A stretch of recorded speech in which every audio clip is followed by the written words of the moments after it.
Saka yung, yung wrist, Tingnan. nung Monday, nadulas ako na, naidukod ko gano'n. Hindi na pumukod dito. Konti lang baga niya. Konti lang, pero yung makaka-apekto yun sa ganun. Oo sir, di ko na maano, di yan, mas di ko na maidukod. Kailan ka nadali? Nung Monday. Monday, Friday ata ngayon, di ba? Sir, 4 days. 4 days pa lang. Pero okay pa yan kung mamamaga. Wala pa yun, wala ka pang dapat ikatakot. Para sa mga ano, para sa mga napipilay, huwag kayong matakot pag, kunyari yan, hanggang ano kasi yan, hanggang 5 days yung masakit. Hanggang, kunyari natapilo kayo, parang example ko lang palagi, natapilo kayo.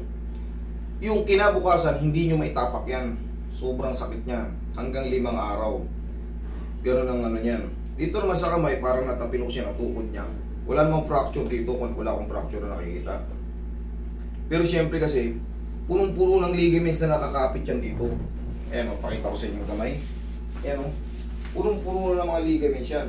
Syempre, pag gumalaw yung joint mo, maaaring magkaroon ng ipit. Maipit yung mga tendon, mga ligaments. 4 days pa lang, okay pa yan. Kumbaga nating to worry pa. Antay ka lang ng mga ano. 1 week ulit. Pagka yan, hindi umupa ng 1 week. Pero syempre, mas advantage yung, kaya syempre, kaya sumakit yan, may naipit. Pag natabig o nasalansan, mas mabilis ang paggaling. Pero I mean, huwag kayo kagad magpanik pag mga, para alam nyo rin yung duration ng pinakamasakit na pagkakataon pag natapilo kayo or napilayan. Pangkaraniwan pa yung ano, 1 week kasi mag-retaliate yung pamamaga talaga nun eh. Diba?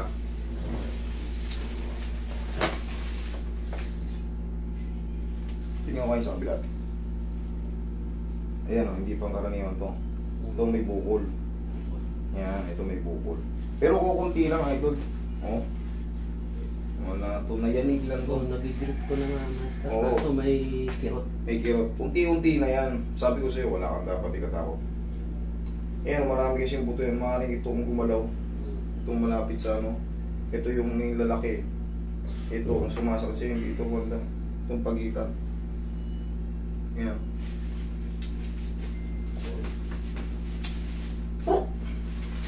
Okay. Ay, grip mo nga muna ako saglit. Ayan, may masakit. May masakit. Masakit yan? O, sige. Kailangan yan humina. Pag humina na, ginigrip mo, may pain siya, pero alam mong humina, baka 4 to 5 days, wala na lahat siya. Nilagyan ko nga agad ng bandage eh. Pero pagka yan, Wala ko, baka mag-aagad eh. pagka yan, the same pa rin ang kirot, lalo pang sumakit, mali ako. Yun ang ibig sabihin.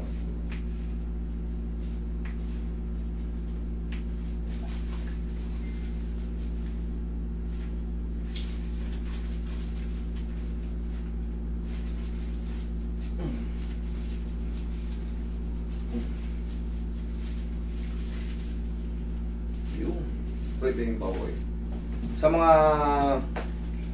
mga nagka-cancel po, no problem po yan.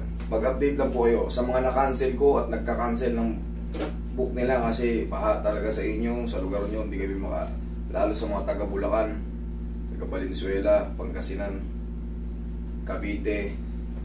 Okay lang po, sige, mag-update lang kayo kung kailan kayo maalwan na sa inyong lugar. Kasi talagang maraming iniwang baha yung ano eh. Okay lang yan. Basta pagka ano, update lang po kayo sa amin para mabigyan ulit kayo ng schedule. Priority namin kayo. Pero siguro, paunahan kasi ng update yan.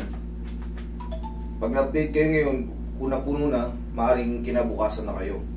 Okay po, kasi ilang araw yung na-cancel, 2 araw, 30 tayo sa isang araw. Ngayon, nasa 10 pa lang dumating. May nag-chat kasi sa amin kasi lubog, lalo sa Bulacan talaga, lubog pa talaga ro sila. Walang ano, kaysa naman papahilot ko yung paa ko, lulusong din ako sa baha. Wala rin. Kaya sabi ko, sige, paupahin nyo muna. Kaya yung mga ano, mga na-cancel ko at yung mga bagong nagbubook, sige lang, ano lang kayo. Titingnan namin, basta yung kapasidad ko lang sa maghapon. Pero kung yung alam nyo, papahilot nyo, paa nyo, tuhod nyo, tapos ang baha pa sa inyo, hindi pa umuuba hanggang balakang pa rin, huwag muna kayong sumuong kasi sayang lang. Eh, kailangan medyo hindi mababasa muna yung bagong hilot kasi sisira lang din yan. Pero kung may matutuluyan kayo sa mga malalapit dito sa amin, yung mga taga-probinsya, kung nakabiyahe na kayo, mag-chat lang kayo. Yung mga nakabiyahe na, mag-chat lang kayo na kasama kayo sa mga na-cancel. May mga pangalan naman kayo rito.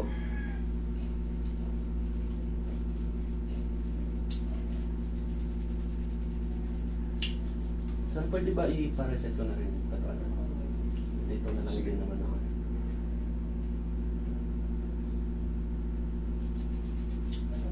Grip. Lakas na. Wala na. Oo. Okay na. Konting-konti na lang yan. Gaya nga ng sabi ko sa'yo, hindi naman masisiro-siro yan. May matitira ba dyan konti kasi may maga eh. Yung maga, ipitin mo pa ganun. Pero yung puwersa ng ganyan, yan, medyo malakas-lakas na yan. Okay?